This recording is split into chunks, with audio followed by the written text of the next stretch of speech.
Greetings, everybody. How's everybody doing today? This is Coach Keller, and this is another edition of MAP TV. Hope everybody is having a wonderful day. Today, we're just waiting for our esteemed guest to come into the green room, and then we will start our interview. Hope everyone had a wonderful day. Let's apologize. Yesterday, we had all kind of issues. We were supposed to interview Valerie Champion, but that interview will be delayed till next week, and we will most definitely bring her back on. We had all kind of issues with the software.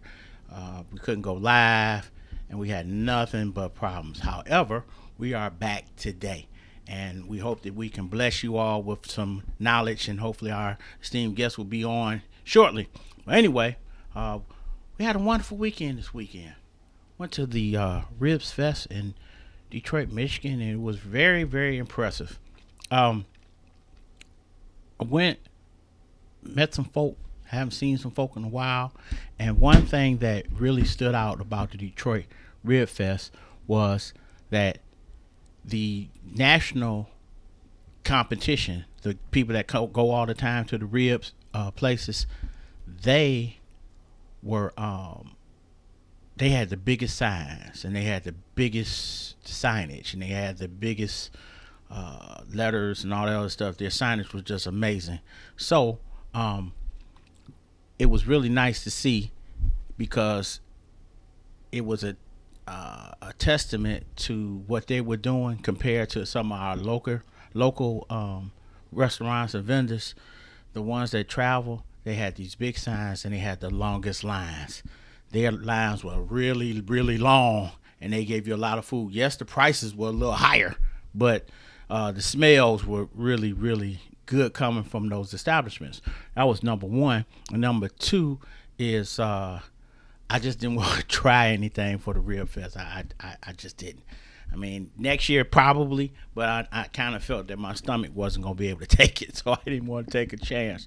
However, we're able to see the comedians that were at the establishment, and it was pretty good. There was D. Jones, Simpson Chanel, Daryl Earl, Mike Larry.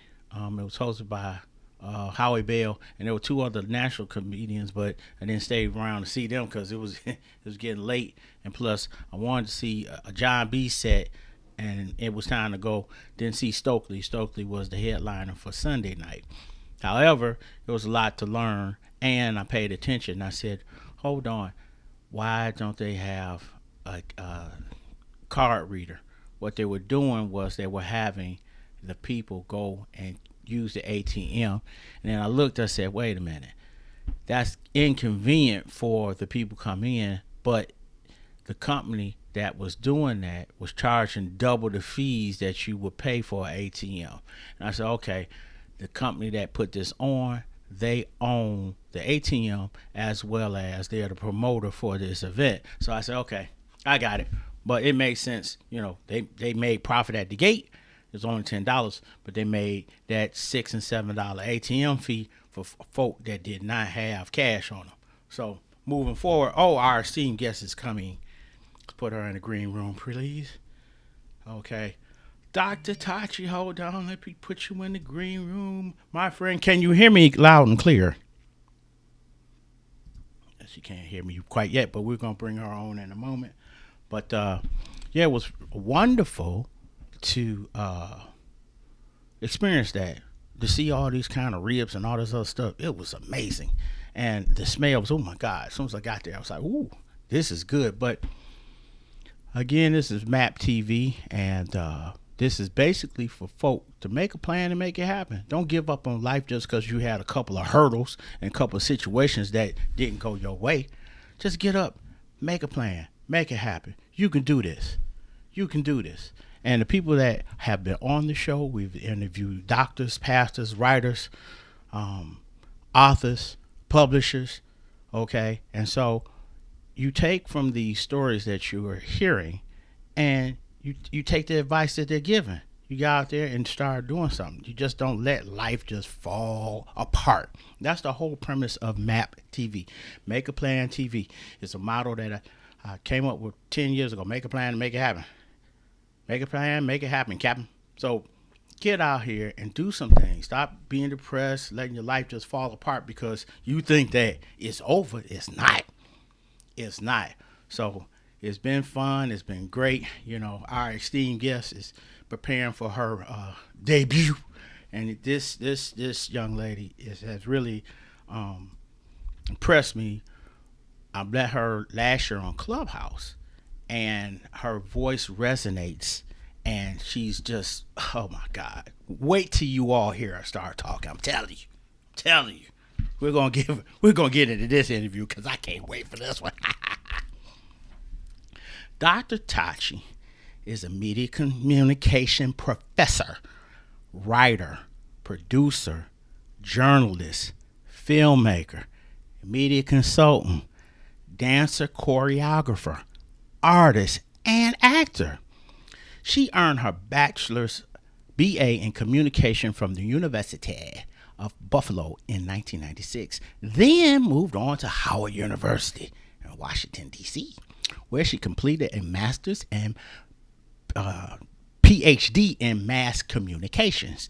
Dr. Tachi has served as a faculty member in the communication departments at Howard University, Morgan State University, the George Washington University, and Nova Southeastern University. She is currently communication faculty at the University of Maryland Global Campus. Wow. Her work has been featured in academic journals, newspapers, and online publications such as The Griot. Wow. And is a contributor media producer for The Burton Wire. Her creative work, however, reached beyond writing. Dr. Tachi is also a dancer slash choreographer and was a member of Carla and Company, Koyoba Dance Theater, Choreographers Collaboration Project in Washington, D.C., and featured in several of the projects. As an avid filmmaker, she has co-produced and co-directed the award-winning documentary Runaway Afrique and No Justice, No Peace, Getting a Veggie in the Hood. She also I'm sorry, y'all. She also co-produced, directed, and did the cinematography for the documentary Sunshine Chick. Dr. Tachi is currently the director of a talk show shot in Atlanta. Oh my God, her bio is just amazing. She is also the host of MediaScope, which is on Instagram, Facebook Live, LinkedIn Live, YouTube, and Gospel 107.1 FM in Nassau, Bahamas. Also, she hosts Be More ER video series and Media Meets Brunch. She also co-hosts the TV Channel podcast on major podcasting platforms. With that, let's bring in our esteemed guest. Dr. Tachi. Dr. Tachi. How are you doing Hey this evening? there. I'm fantastic. I realized that my bio is too long, so thank you for reading it next time. I need to cut it shorter. Oh my God. I said, oh my God. The first thing I was like, how in the world were you able to accomplish all this? Is impressive. This is awesome. Well, thank you, thank you. It's really easy to do things that you want to do. Okay. So I like anything that is arts, communication, and so a lot of it happened like simultaneously at the same time. So as I was teaching, I was also dancing in dance companies and doing all of that because I enjoyed it. So Wow. So that made it easy. it makes it really easy. If I don't want to Wow. do it, I don't do it. That's it. So, question: when did you Yeah. decide to pursue this in college? Was this when you were previous in high school, or you figured it out when you started going to college? When did you have the desire to do all this? Oh, yeah. See, I'm a child of Nigerian parents. You don't figure out things as you go along. You Wow. better have it together when you are getting ready to go to school. They started having that conversation with me. So, what are you going to major in? And I was like in eighth grade. So I'm like, can I get to high school first? There's none of that. So the original thing is generally, especially before African parents, you are either going to be a doctor, a lawyer, or an engineer, or your fourth choice is disgrace to the family. Wow. So you don't want choice number four. But I didn't want any of those other things. That's just not me. I'm too much of a creator and a creative for that. And so my father was actually the one that knew I liked acting and all of that. So he said, why don't you think about mass communication? So I wasn't exactly sure what that was, but as I was looking more, that's when I figured out it had to do with mass media, so Wow. radio, television, film, internet. And I said, yeah, that's me. So um, I was just blown away. You went to the University of Buffalo, then you moved to Howard. How was your Howard University experience? Howard was my everything experience. In fact, you know, I don't even see they're co-signing on it. I, I don't even really talk about the University of Buffalo that much because that experience there to me it was just a school. But Okay. Howard was preparation for life. And I always tell people that Howard was my real undergraduate experience, even though I went there as a grad. Once I got to Howard, I participated in everything. So you would think I was an undergrad. So I was in the master's program, but I was like at the student radio station. I was the public relations officer for the African Student Association. I did like all the club things that undergrads do. And not that there was a differentiation because anyone can join, but that was my chance. And I was active undergrad too, but I really was not pleased with my undergraduate experience. I didn't necessarily want to be there. It just was. Okay. Howard was my everything. Wow. Wow. So Yeah. you got your master's and doctorate there? Yeah, I got my master's and my doctorate at Howard. Wow. So what did you do Hmm. after you got your master's and doctorate? Did you immediately go into the educational world? Yeah, so the interesting thing is, and I always tell people that are looking to get into the professoriate or go into higher ed that you can't wait to start doing professorial things until after you graduate. You need to be doing it as the process is going along. So while I was in, at first here's the interesting thing: I was not going to go for a doctorate initially. I was going Wow. to stop at my master's because I thought that I wanted to do public relations for like the music industry. Okay. And then I was like, not so much. But and then here's the thing that made me decide to go on when I was getting ready to graduate. I was temping. I temped the entire time I was in my master's program, almost the entire time. Okay. And so it just happened. I just happened to get into a conversation with one of the account executives, and they were like, "Wait, you're getting ready to get your master's?" I'm like, yeah, I'm graduating on Saturday. They're Hmm. like, "You could totally be an account executive," and so they were really pleased with me being there, my work or whatever. So I had a kind of like an interview with one of the heads, Okay. and he said, "We really love you here. We really like your work. What we want to do is move you into Adrian's position because Hmm. she's been here kind of for a while and move her up." Well, Adrian was the administrative assistant, and Okay. there's nothing wrong with being an administrative assistant. But I said I did not get my master's from Howard University to be an administrative assistant. So Okay. my thing is, they were like, "Oh, you could be an account executive," and I had been doing PR, and I gave them my resume. So my thing is like, if this is what's out here, then I need to explore probably going further in school or farther in Hmm. school. And so that's how I ended up getting into the PhD program there. And the interesting thing is, they had already cut off all the acceptances. I begged my way in. Wow. And so my division, the director was like, look, okay, put in your application and I'm going to go ahead and accept you. But if you get anything less than a B, I'm throwing you out of the program. I kept a 4.0 the entire time because I knew she Wow. wouldn't, but I had to tell her, no, no, I'm serious about this. So, That, yeah. that shows one, knowing how to pivot, two, having the desire, and three, putting the work behind it. You didn't quit. And Mm-mm. when I came on Clubhouse, I came in some of your rooms, and your voice resonated. That's number one. Number two, your content and your character. I was like, she know what she talking about. And then you would segue, and then I started seeing you being invited to this room, that room, this room. And I said, I went in your bio. I said, oh, she know what she talking about. I was kind of leery. I said, Lord, I want to really ask to come on the show, and I was kind of leery, but I was like, no, I'm gonna ask it, and it worked. Why?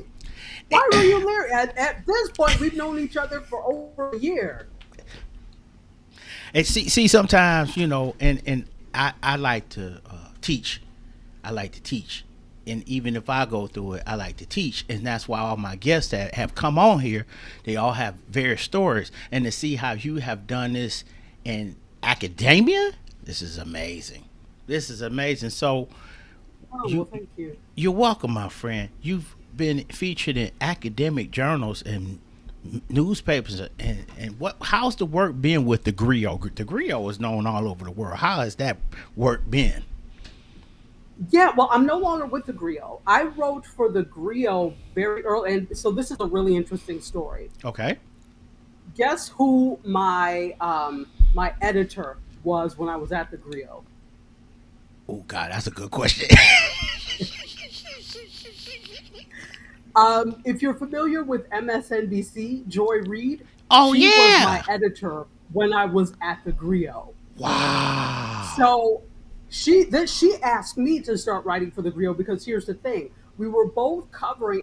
I was working on that documentary, No Justice, No Peace, and she was also she's not from Miami, but she was living here at the time, and so we were both at a press conference for this community garden. And we were all just kind of talking to each other, and then we had a great like half-hour conversation outside once the press conference was over. And I was like, this woman is brilliant. I mean, Joy Reid is brilliant person. I mean, I've never met anybody that brilliant. So I was like, Joy is brilliant. So I said, we've got to get her for this documentary. So I said, hey, could we interview you? So she came to the office at the university and we interviewed her. And she said to me, do you write? I said, yeah, I write. I've been writing more journalistic things lately because a lot of my writing before was academic. But I said, no, I've been doing a lot of journalistic style. Hmm. Yeah, she said, we need some writers for the Griot. Are you interested? And that's how I started writing for the Griot. And so I wrote for the Griot. It was a short period of time. It was just for about a year or two, I believe, like in 2011. And then Joy obviously moved on to where she is now. And the interesting thing is, I think the Griot was actually purchased by it was an MSNBC thing, so that's actually it makes sense. So I am super proud of Joy. Wow, that's awesome. Yeah. So you are a media producer for the Burton Wire. How does that go? What do you do there? Oh yeah, no, that's cool. And so um, Insinga Burton is actually still she has that publication, the Burton Wire, Hmm. and she also is the managing editor for the Root, Oh, yeah, I know what which that is is. right Henry Louis Gates' publication. Yes. So I met her through a mutual friend, one of my classmates at Howard, Hmm. and she used to be faculty members together at Johnson C. Smith Wow. in North Carolina. And so we all met up for one of the communication conferences and we all went out to dinner. We were in DC. So of course, went to Howard. We all were nostalgic about DC and went to one of our favorite places, L'Oreal Plaza, which is a Mexican restaurant. And Okay. we were just having the greatest conversation. And I said to them, I said, I just have to interrupt because I needed this. When you move to a place like Miami, Fort Lauderdale, great place, but this is not the bastion of higher education. And so people are not having the same types of conversations like we did in DC or you Right. do in New York. It's different. And so I needed that dose there. And so from there, same thing. She was like, "Hey, do you write?" I was like, "I do write." When is it right? So that's how that came about. So I started. I've been writing now with the Burton Wire for oh gosh, it's been several years, and so maybe periodically, especially if she has something she wants me to do, or I like will pitch her ideas, and we'll it will fly. And she's always like really receptive Mhm. to the things that I want to write. So Wow. yeah. That's impressive. That is impressive. And Oh, thank and you. I'm trying to figure out, how do you do all that and not you dance and choreographer? Wait a minute. You must got a Google phone and itinerary. You must be really good at your time, because when I was reading this bio, I'm like, how in the world? It's amazing. It's amazing. So now, was the dance, was that part of the family, part of the family tree, or is it something that you picked up as you got older? I started dancing when I was little with like ballet and tap and that type of dance. Wow. But I didn't start African dance until I got in college. We had an African dance troupe, which was a club. So I was like, okay, this seems interesting. And so I joined, eventually became president of the African dance troupe. And we would perform at different events. Wow. So, like different events around the city and things like that. So, consequently, I also then was dancing with another dance troupe in Buffalo called Kakilambe, which Okay. we started using their drummers, and that's how I actually got into like I was taking classes, Okay. and the head of the troupe said, "Can you come to rehearsals?" Okay. So to this day, I've never really auditioned except one time for a dance company. I've always been asked to join. And so that's how I got into that. Then when I went to DC, I was there for school, kind of stopped, but then started going to class regularly because I missed it, like all sorts of modern, contemporary, ballet, everything at Dance Place in Washington, D.C. And the director and founder of Dance Place, I was taking her class. After warm up, she said, "What do you do on Tuesdays and Thursdays?" I was like, "Not much." She said, "Come to company class." I said, "Okay." And so that's how I started dancing with Carla and Company, which was the Wow. one of the resident companies at Dance Place. And then once you're dancing in one thing, people are always looking for dancers for projects. You start getting asked to be in other things. We had great repertory classes, and I always loved the opportunities to perform. So Okay. with the repertory classes, you had these wonderful, fantastic choreographers that would come up with routines for people to join Hmm. and to perform. And so I performed a lot. So it in terms of was it in the family? Well, yeah, I think so because definitely the African dance, even though that's not something I grew up doing. Once I got into it, I knew it was in the DNA. Wow. So See, when you're good at something, if you're gifted, a lot of times you don't have to do the audition because you got the basics down and boom. And some things are similar, and then there's some things that are different between the troops. We may go 3 steps to the left and 4 steps to the right, so it depends. Wow, wow. So the choreo- exactly. the choreographer's collaboration project in Washington D.C. Yeah. What was that? How So did that that go? was a yeah, no, it was great. So Mm-hmm. it was a conglomerate. There were a bunch of us that were choreographers that we would come together and take turns coming up with different pieces to be performed all over the place. Um, Oh. and so it was great because we also had kind of like in a way a children's aspect of it. So we would go and perform for kids as well, but it was modern dance, and we all would take turns because that's what choreographers collaboration project still going to this day. Wow. And so we were CCP for short. And we would hold concerts, we would do classes. It was just wonderful. I mean, that this is the other thing. I got to teach dance because of that. I got into CCP because two of the people that were in CCP I knew from dance plays.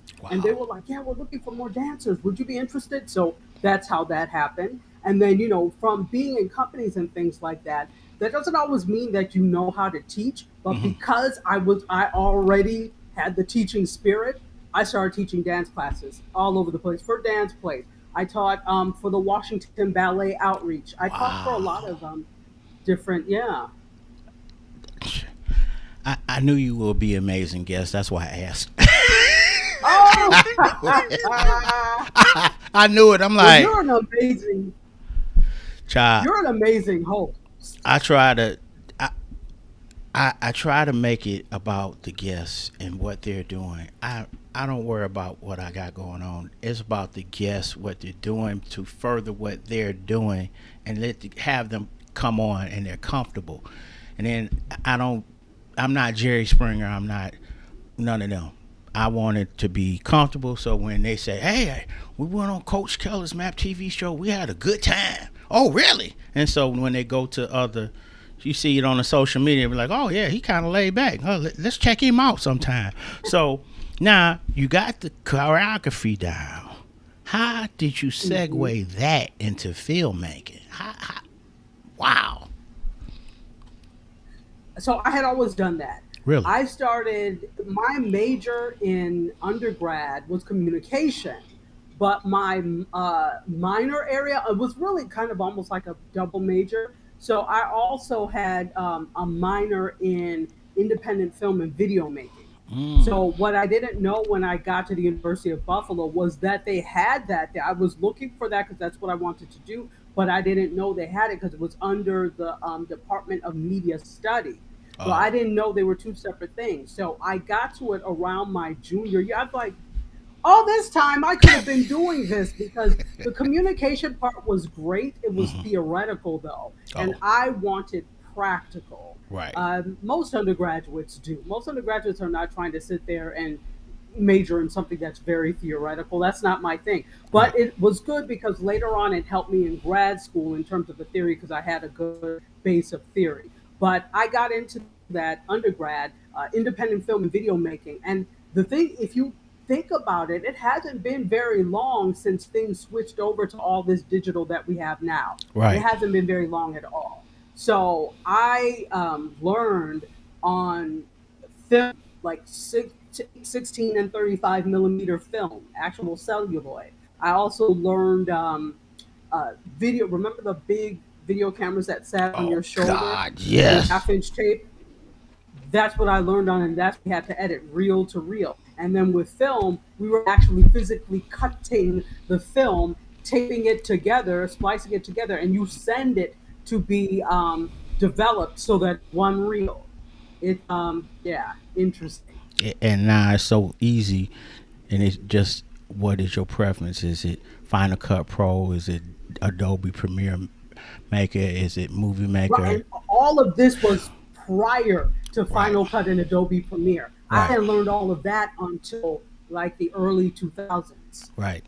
But it was great you learned how to do it digitally. It it popped up. It made sense. Oh, we have a comment here. Valerie Champion says, "Great evening." Well, great evening, Valerie. God bless you. Good to see you tonight. To So, film, that's it. And we're talking. Go ahead. Sorry. no, go ahead. I'm listening. Yeah, no. And we're talking about you may be paying $20 for at that time for 3 minutes of film.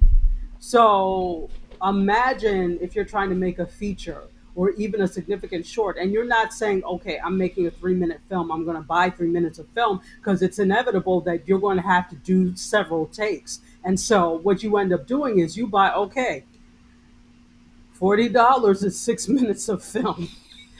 If I spend and I'm a student now, so that's expensive. So I used to get a little upset if people would play around because I'm like, you know how much this costs?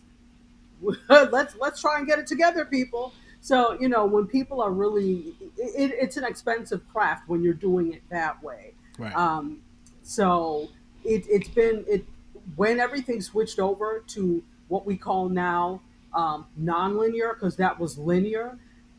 It is so much easier, and it democratizes the space. It gives anybody a chance to get in there and tell their story. Money is not as prohibitive in getting into the space as it used to be. That's so true because I take pictures on the side, and the dark room was different. And then when Photoshop came, that was the main game changer.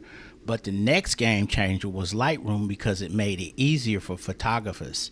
And so I was like, oh, this is it. And so then you came later, Luminar and the other competitors, but it made sense. So wow, that's amazing. So you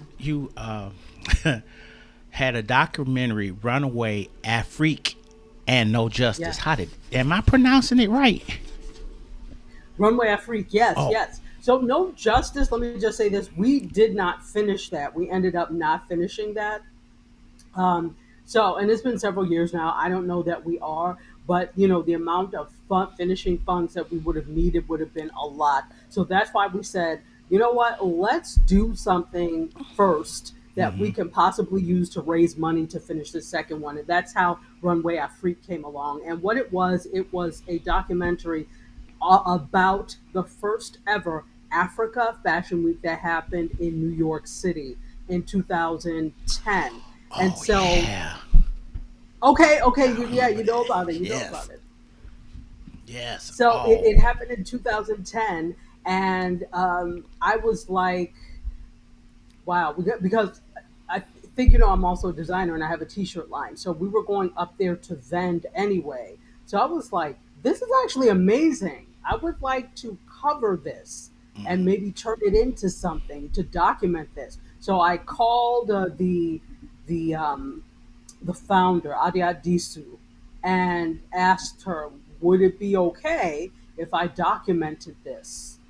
But she said, yeah, go ahead. So what we did is we were able to, they had designers from all over the African diaspora that came in for this in their first year. Now, this was an agency, it was a fashion agency. It was okay. called Adore Fashion Agency. Everybody that was running it was under the age of 25. They got BMW as a sponsor in their first year. So when I was seeing this, I'm like, I've got to do this. So that's what we did it. It was over 3 days. We got a lot of footage. Got to meet some fantastic designers. To this day, we're still like good friends and cool with them. And that actually won two awards. It won the Red Shorts, the Audience Award in the Red Shorts Film Festival, Wow, and the Miami Fashion Film Festival. We won Best Documentary wow. We got to give overall. applause right So, there. Yeah, that's awesome. That's awesome. that's what I'm talking about. You better go with your little Rodecaster Pro. Yeah. Stop it, Dr. Tachi. Stop it. Yeah, so I love all this stuff. I love Canva.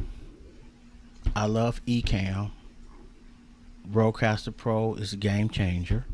Um, it makes it fun because you can actually design stuff like your own network news, and then your audience is like, wow, how did they do that? But we know it really wasn't that difficult.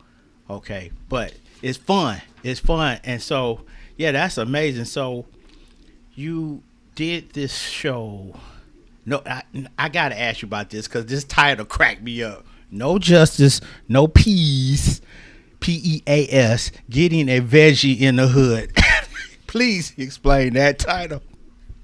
So the title to me, it just came to me. It said no justice, no peace, no justice, no peace. And so my thing was really looking at the lack of fresh fruits and vegetables that were available in inner city neighborhoods in this area Oh, in okay. South Florida. So there are food deserts. So for those of you who don't know, food desert is when you don't have a food outlet or major grocery store within a 2 mile radius of where you live. If you have to get on the bus and ride for up to half an hour to get someplace that you're basically in a food desert, and it's unfair. Right. There are places where, okay, where I live right now, I have six major grocery stores within a 1 mile radius of where I live. Wow. And if I want to go 2 miles, there are even more. And that's because of where I live. Right. I am east of 95, Okay. so we're talking about closer to the beach and east. Okay. But as you go a little more central, that's where, and then inside, that's where you get, you're starting to get better and starting to do things. But, it's still, how much can you really carry if you're taking the bus? Right. Are you expecting people to pay for Uber and whatever when this is? So that was really my concern. And I was like, okay, I really want to look at that. And that's what we were doing. So unfortunately, we didn't get a chance to finish it, but the learning process Okay. about the systems and everything was invaluable. So Right. that's how that came about. Wow. So what's going on with this documentary Sunside Chick? Yeah, so Sunshine Chic was, again, that's the fashion side of me, Okay. was a documentary that looked at four fashionable individuals and their unique approach to fashion. They're all in South Florida. And so I would just happen to cut one of them, two of them I knew, two of them I happened to just see. And I was like, oh my gosh. And two of them I was like, look, we're doing a documentary on fashion, South Florida. Would you like to be in it? And that's how that came about. We were an official selection Hmm. for the Miami Fashion Film Festival. It was really great, really, really great. Got a great reception, and so it was a little different from Runway Afrique was actually covering an event and the individuals involved in the journey, Hmm. whereas this was a local thing and looking at the unique perspective that some South Floridians have to fashion, and it was fascinating. Wow. Yes, they all have different takes on things, how they should look and colors.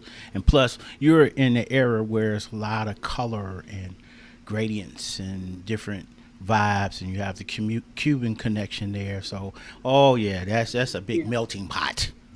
Wow. Yeah, it's interesting because Mhm. again, I'm very northern, grew up in upstate New York, lived in DC, actually from Ann Arbor, Michigan originally, Hold then on, no, no, no, grew no, up no, in no. upstate New York. When was you in Michigan? Oh, I was small. I was small. Okay,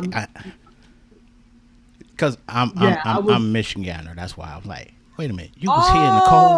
Oh, wow. I'm Wow. a Okay. Michigander. What part? I'm outside Detroit, but I grew up in Detroit. Yep. Oh, you grew up in Detroit. Okay, so I'm from Ann Arbor originally. Yes, And University then, of because Michigan. my dad was working, we lived on the campus of the University of Michigan. Wow. Amazing. It's just I love hearing these Yeah. stories. It's just amazing. So, how you're a director of a talk show shot in Atlanta? How? Wow. Yeah. That's amazing. I'm just blown away because, like I said, when I was in the rooms that we were in together, and I would just be sitting there and listen, and you would explain this and you would explain that, and then you would tell us media and things that were coming. I'm sitting there like, wow, that's interesting. And then your presentation, and the people keep inviting you to different rooms, and some of them that I went to, it would be the same thing. You always kept it professional. You always had this has this content that just I'm like, wow, wow. So Oh, thank you. yeah, it just that was amazing. Now, what trips me out is how do you run 107.1 FM in the Nassau Bahamas? How does this all play into the grand scheme of things? This gospel station. Your guess is as good as mine. When they asked me, I said, "You want me? You do know what I do, right?" And I gave them several chances to say, "Oh no, we made a mistake." I said, "Look, I'm telling you, what I do is not gospel. what I do is not Christian content. So I mean, that's not bad and it's Right. family friendly, but it's not gospel or Christian content. They're like, oh well, Christians like to laugh too. Okay, so they actually the station manager found me on Clubhouse, Really? and yeah, and then uh, DM'd me on Instagram asking if I would be interested in having a show on their station. So when I looked at it, I said, wait a minute, this is a gospel station. I said, oh, well, I don't do gospel content. I said, what I do is because she heard me when I was moderating a room back in the early days. It was moderating a room on someone had, if you remember that whole thing with the Asian American community Oh on yeah. Clubhouse and what had happened. So we Right. opened up a room just to kind of talk about it. And we ended up being, allies to the Asian American community because we just wanted to talk about it. So we were like modding up, well, we need Asian Americans to actually lead this charge and we'll sit back and moderate. Right. So that room was like an 8 hour room. And that was like actually like my first day on Clubhouse. So because of that and her hearing me moderate and facilitating conversations, I guess she thought that's what I did all the time. Like, no, I don't. I can, but that's not what I do. So, but she heard it. I sent her some episodes. She heard it. She liked it, and the audience in the Bahamas really likes it too. So it's in out of Nassau, Bahamas, but it goes across the entire Caribbean. So I have audience members that are in Jamaica, that are in Trinidad and Tobago, and all over the place. Wow. And so you do that, and then you host b.more.er. What? That's a video series.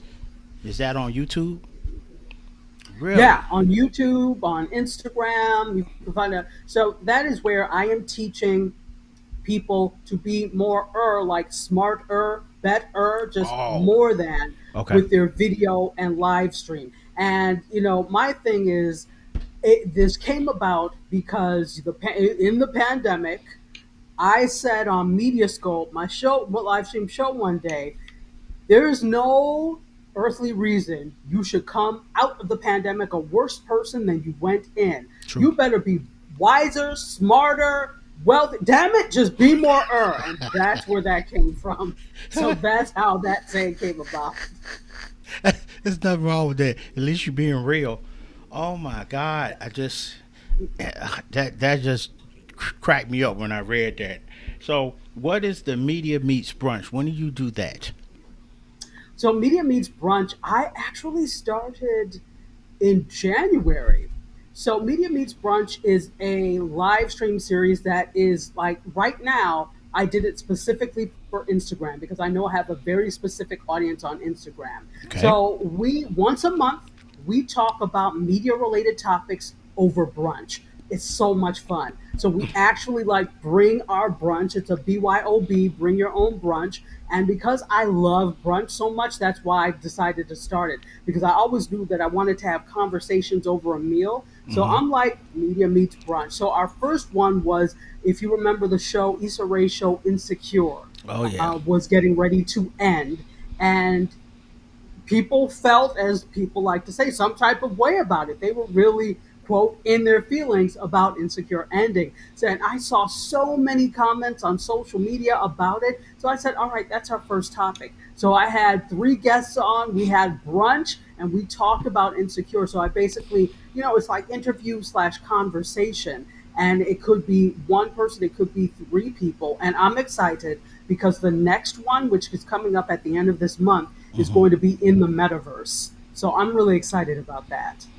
Now, please explain the metaverse for our folk, please, because I'm still kind of confused about it, and I do want to put something out there, but I'm not sure about it. Yeah, so the metaverse, if you it really, the metaverse is another word for Web 3. So where we are now is Web 2.0. That's social media, that's this, what we're doing right now, iteration of the internet. When you go to a website, that's Web 2. Web 3 incorporates VR. Web3 incorporates AR.